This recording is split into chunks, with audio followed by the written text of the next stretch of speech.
take a look through some of the morning's newspapers now. We're joined by the editor for Politico's London Playbook, Rosa Prince, and by the Independent's political correspondent, Zoe Grunwald. Thank you guys both for being with us all morning.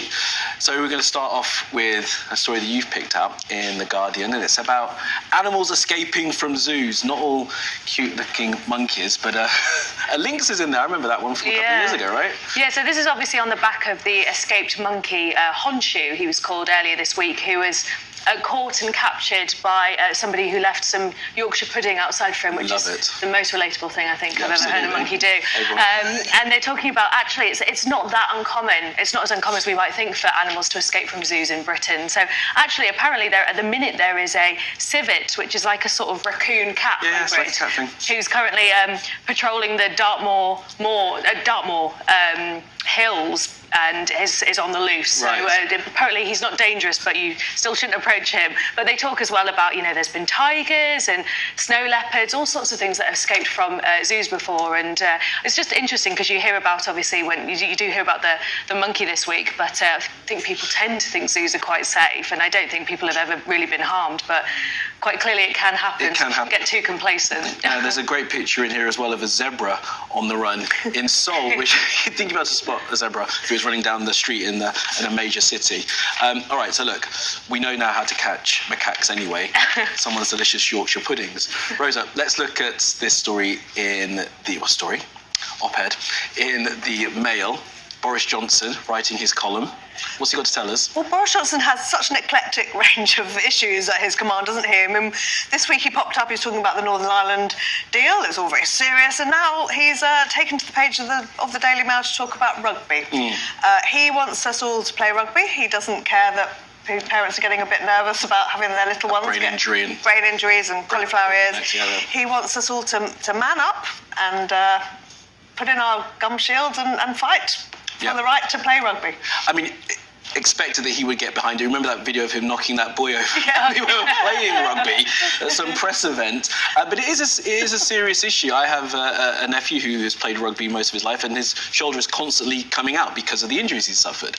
There are things in place to try and stop younger people being hurt, but it's a violent sport and people will get hurt. And I guess these days, parents are a little bit more concerned about their kids getting brain injuries from the sport. I mean, more and more doctors and scientists are linking these sort of sports to traumatic head injuries and the sort of conditions they can cause later in life. Obviously, there are things you can do to prevent it. So, wear your scrum cap and take all the precautions you can. But it is a contact sport. It can be quite violent. And, I've known quite a lot of people who've played rugby and have all sorts of scars on their heads and cauliflower ears and stuff. So it's definitely not without risk. I think the point as well, the most important point, we don't want to get it banned entirely for kids because it's a good sport for people to get out and be active with. There are all sorts of other ways, as my director telling me, touch rugby, and when I used to play flag rugby as well, that you can play when you pull the thing away. There are other ways to do it before you get older, and then you can, break your arms as an adult with your own choice.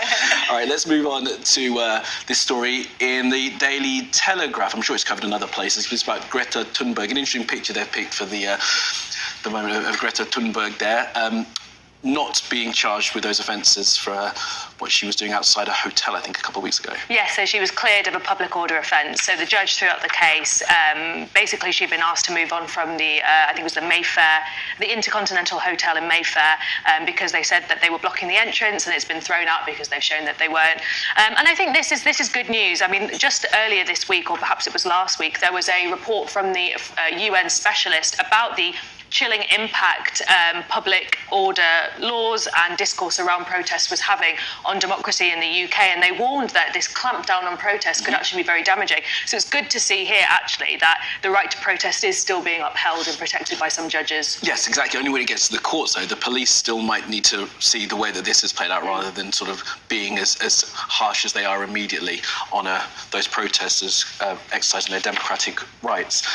This is a story that I picked up first thing this morning, and it's made me smile all the way through. Rosa, just why don't you take us through what we're seeing here in the inside page of the Times, page 3? Yeah, me too. It makes me smile. I don't know if you remember the original video. This is a little boy called Anthony Madu who was videoed in Nigeria about 3 years ago dancing. He's a ballet dancer, and he was there spinning around in the rain and just loving life.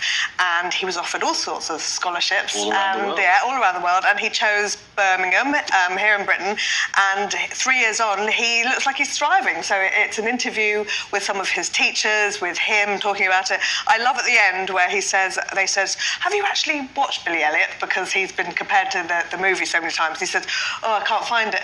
I sympathise with someone, every Friday night you try and find a film and the one you want is never on the right streaming service. Paradox of choice. There's too many things there. It is lovely. I mean, it's a shame we haven't got the video to show viewers, because that original video of him kind of spinning around in Lagos is great. And now, he's living out his dreams at a prestigious school. It's good for him. It's made me very happy.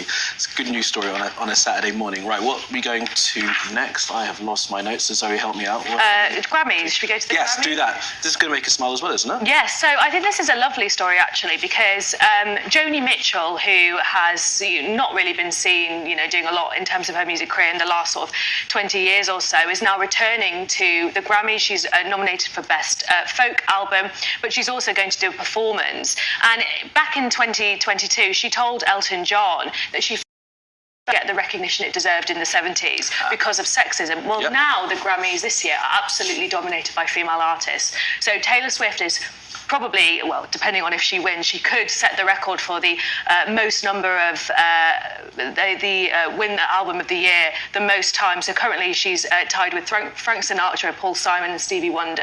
But she could take it for the fourth time. Take over. Yeah, and then there's a load of other female artists as well. So you've got Phoebe Bridgers, you've got SZA.